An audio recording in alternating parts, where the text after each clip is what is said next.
Kawawa ka naman, kunin na lang kita, Doggy. Kumain ka muna, mukhang gutom na gutom ka.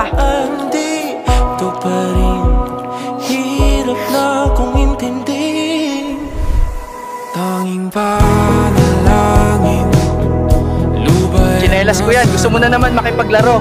Nakauwi na ako, may dala akong dog food. Ba't ayaw mo kumain? Nanghihina ka ba? May lung cancer siya at may iilang araw na lang siya para mabuhay.